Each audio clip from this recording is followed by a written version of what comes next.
Dan setelah penjelasan tadi kita mulai melihat benang merahnya. Kalau saya perhatikan benang merah ini berasal dari usulan desa. Dan saat ini kepala desa itu sudah dipanggil kejaksaan, kalau saya tidak salah ya, terutama yang Kohot. Agak unik ini, karena desa Kohot ini hampir mayoritas 263 bidang, 390 hektar ada di situ. Di desa lain malah tidak ada, hanya ada mungkin satu desa yang 3 bidang gitu ya. Nah pertanyaan saya yang terbesar adalah kenapa desa Kohot? Kenapa harus di situ yang paling banyak? Padahal kalau kita lihat perluasan PSN tadi malah tidak ada sama sekali. Lalu kenapa pemerintah daerah, terutama dalam hal ini adalah Kabupaten Tangerang, dengan mudah membuat RT RW ataupun tata ruangnya tanpa melakukan pemantauan secara khusus?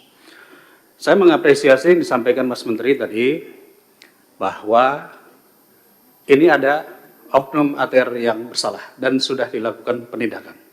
Saya pikir ini sangat bagus karena jadi tidak melebar kemana-mana. Kita tahu bahwa usulan-usulan di bawah sekian ribu meter itu adalah di level kantah.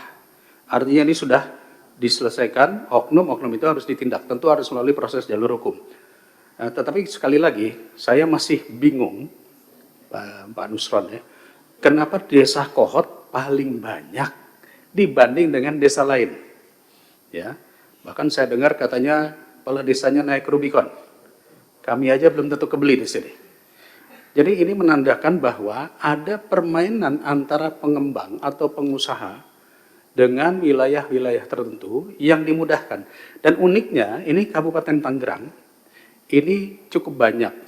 Di Jawa Barat, di Bekasi, saya dengar kemarin beritanya itu oleh pemerintah provinsi ditolak penggunaan KPPRL itu ya. Itu ditolak. Padahal sudah mengajukan berkali-kali. Nah, saya tidak mau mencari kesalahan di mananya, tetapi kira-kira prosesnya bagaimana sih dalam proses penentuan RT RW ataupun tata ruang oleh pemerintah daerah, bahkan sampai ke desa. Dan kemudian apakah rekomendasi GIRIK itu hanya cukup dari kepala desa saja? Karena kalau tidak, ini nanti akan termanfaatkan juga di desa-desa lainnya. Rekomendasi hanya keluar dari kepala desa, dan kalau nggak salah di desa Kohot ini kan banyak dipalsukan. Nah, proses pengusulan menjadi GIRIK dan sertifikat hak milik perlukah kita kaji ulang? Karena kalau tidak, ini nanti akan terjadi di tempat-tempat lain, dan ini mungkin sudah terjadi di beberapa wilayah ya, Makassar dan lain-lain. Download Tribun X sekarang, menghadirkan lokal menjadi Indonesia.